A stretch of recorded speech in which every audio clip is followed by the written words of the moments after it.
More depth. We'll focus on the league firstly.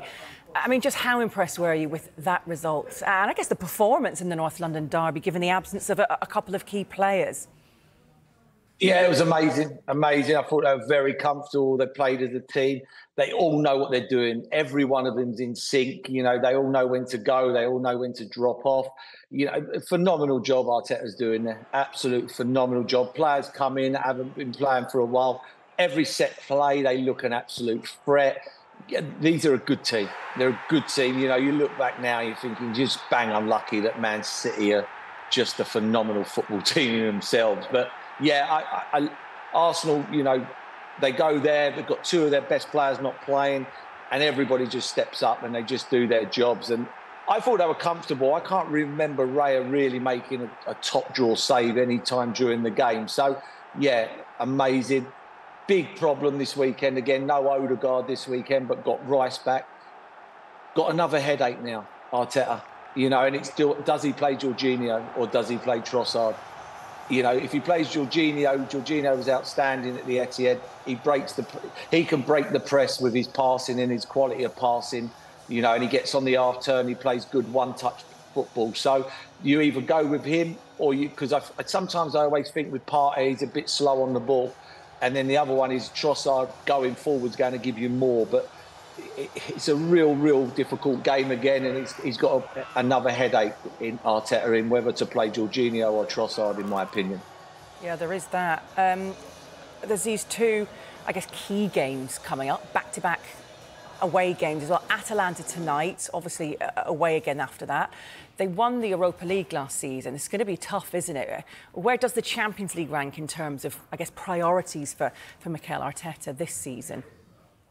I think the new format gives you an opportunity for this game to be not a nothing game. I don't mean it like that, but it's not the being and end all. Not the being and end all. They've got 7 games left after this. They'll probably have to get 15, 16 points out of them games. Let's be honest, the Premier League's the holy grail for them. You know, they've got to win the Premier League, you know, and it starts this weekend. Again, another great result. Got to go to Man City and make sure they don't get beat. And for me, yeah, this game tonight half gets in the way, if I'm being honest. It really does. It's a game that Arsenal don't really need, as I say, with 7 more games after this. And you mentioned that because, I mean, City actually have an extra day of rest, don't they? How much of an advantage could that be in the fact that it is away for Arsenal? Yeah, they got an extra day's rest, and it's the travel as well. So, you know, Arsenal ain't going to get back till very late in the morning tonight. So, you know, by the time them players get in bed, it'd be, 2, 3 o'clock in the morning maybe. Then you've got to get up and then they're travelling again on Saturday. It does take its toll. It does. You know, people forget about that, and then they'll be in a hotel Saturday night, which is not their bed. You know, your bed's always the best bed. You know what I mean? You don't want to keep hotel beds are not the same as the one you sleep in every night. So for me, it is an advantage to Man City, but you can't use that as an excuse. That's football. You know, you want to play in the big football matches. You qualify. You know, this is what happens. And these players are used to that. They'll be flying up to Manchester, I'd have thought, or at least to train. What about that goalless draw at the Etihad last season? I mean, there was actually a bit of criticism, wasn't there, at the time, that they seemed content with the draw. How big a statement would going there and winning all 3 points be? Or do you think they would take a draw again? I think they'll take a draw. I think they would. I think if you go and lose this football match, they're 5 points behind Man City. I think that's a lot of points already. You know, that's 2 games Man City would have to lose without Arsenal losing a game.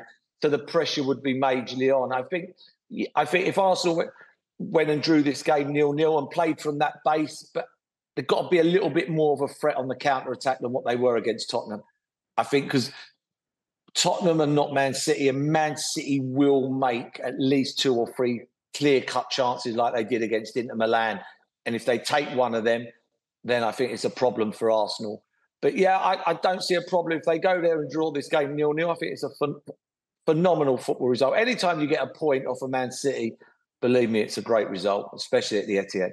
I mean, Arsenal showed their defensive resilience against Spurs last week. You've highlighted that already. They've also managed to stop City from scoring as well in 2 games last season. Just how good is that back four? It's not just the back four. You know, it starts from the front. It starts at the midfield, whether it be Rice or Partey or Jorginho, are very disciplined players. They're so disciplined.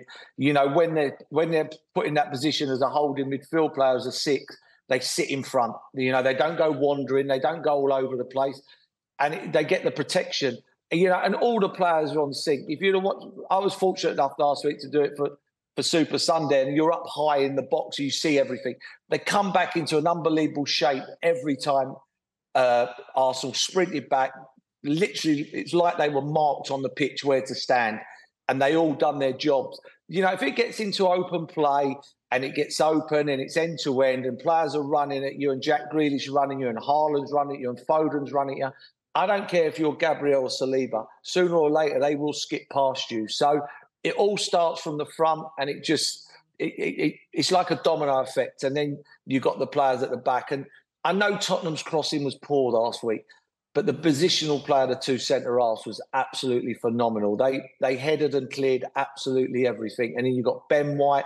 You know, they got defenders and Timber. They got good defenders. But you know, it's not just them and the goalie. You know, if it was just left to them and everybody's running at them left, right, and centre, it would be a hard day's work for them this weekend. But with the protection they get, they've got a good chance of keeping Man City quiet. But concentration levels have got to be so high, Ailey, so high. Because even yesterday, you just showed a clip there from last night.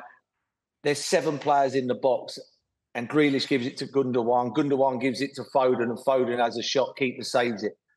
I mean, it's just phenomenal football. There's 7 players in the box from Inter Milan. They still find a clear-cut chance. Tottenham haven't got that in them. Man City have.